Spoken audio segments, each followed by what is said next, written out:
한 주간 지역 정치권 소식 전하는 주간 정치입니다. 메가 서울 논란이 뜨겁습니다. 국민의힘이 사실상 총선 공약으로 던진 경기도 김포시 서울 편입 때문인데요. 김포시장의 제안으로 시작됐다지만 당 지도부가 더 적극적입니다.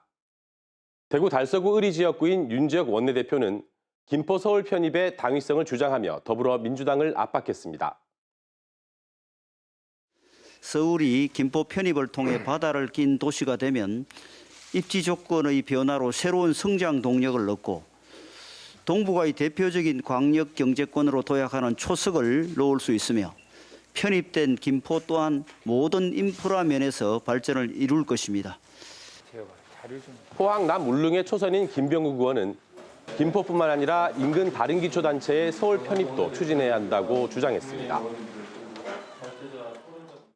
하남이 되었든 앞으로 과천이 되었든 이 서울과 직접적으로 아주 긴밀한 연계된 도시 같은 경우에는 장기적으로는 서울과 통합하는 것도 추진할 수 있다고 생각합니다. 그게 또 세계적인 추세이기도 합니다. 메트로폴리탄이라는 게 어떤 도시의 행정의 효율성을 가져올 수 있기 때문에 그런 논의가 좀 필요하다고 생각합니다. 이쯤 되면 윤지혁 원내대표와 김병욱 의원의 지역구가 수도권인지 헷갈릴 정도입니다. 더불어민주당 대구시당이 비판 성명을 냈습니다. 민주당 대구시당은 모든 것을 서울로 빨아들이는 블랙홀 현상을 가속화할 뿐인 김포 서울 편입 구상을 대구가 지역구인 윤지혁 의원이 앞장서 이야기하는 것은 적절하지 않다고 비판했습니다.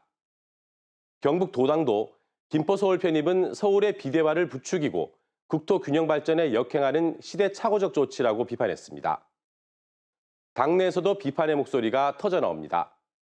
국민의힘 최다선인 부산 진구 갑 5선의 서병수 의원은 서울은 너무나 메가시티라서 문제라며 서울을 더 메가하게 만든다는 건 대한민국의 경쟁력을 갉아먹는 짓이라고 비판했습니다.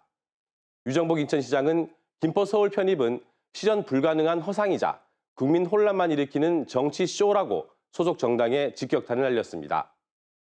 유승민 전 의원은 메가시티를 만든다면 지방이 우선이라고 지적했습니다.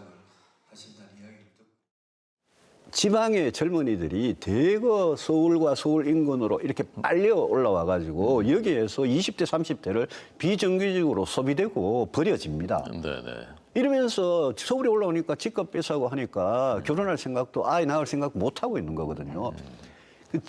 만약 메가시티 같은 걸 한다면 광주, 대구, 부산 이런 지방이 훨씬 더 시급합니다. 네. 거기에 서울로 인구 유출을 젊은이들 유출을 막을 수 있는 떡을 만들어야 되거든요. 국민의힘은 메가서울이 성공적으로 정착하면 지방으로 혜택이 흘러가고 지방광역경제권 구성에도 자극이 될 것이라는 논리를 강조합니다. 하지만 전문가들은 이른바 낙수 효과는 없었다는 게 역사적으로 입증됐다며 서울 메가시티는 득보다 실이 크다고 지적합니다. 서울의 그 개발 권역이 이제 확대될 수가 있는 거죠. 그렇게 되면 실질적으로 서울로의 어떤 집중 이런 것들이 더 심화될 가능성이 되게 높습니다. 우리나라에서 이제 가장 큰 문제 중에 하나가 국가 균형 발전 차원에서 수도권의 집중도가 상당히 심한데 인근 지역이 서울로 이제 편입되면 그런 현상들은 더 심화될 가능성이 있습니다. 반발이 거세지자 국민의힘은 지난 주말 갑자기 수도권이란 말을 슬그머니 빼고 서울과 부산, 광주, 삼축 메가시티 공론화를 주장하고 나섰습니다. 하지만 행정구역 재편이라는 국가적 대사업을 선거용으로 이용한다는 비판만 더 키우고 있습니다. 잠시 과거를 돌이켜보겠습니다. 2019년 김기현 당시 미래통합당 의원은 김경수 경남지사의 부울경 메가시티 계획에 대해 대선 프로젝트라며 반대했습니다. 부울경 메가시티 계획은 지난해 6월 지방선거에서 부산과 울산, 경남의 단체장이 모두 국민의힘 소속으로 바뀐 뒤 사실상 백지화됐죠. 메가시티로 경쟁력을 키우자는 건 그때나 지금이나 다르지 않아 보이는데요. 그때는 틀렸지만 지금은 맞다는 것인지 아니면 서울은 되고 지방은 안 된다는 것인지 궁금해집니다. 주간정치였습니다.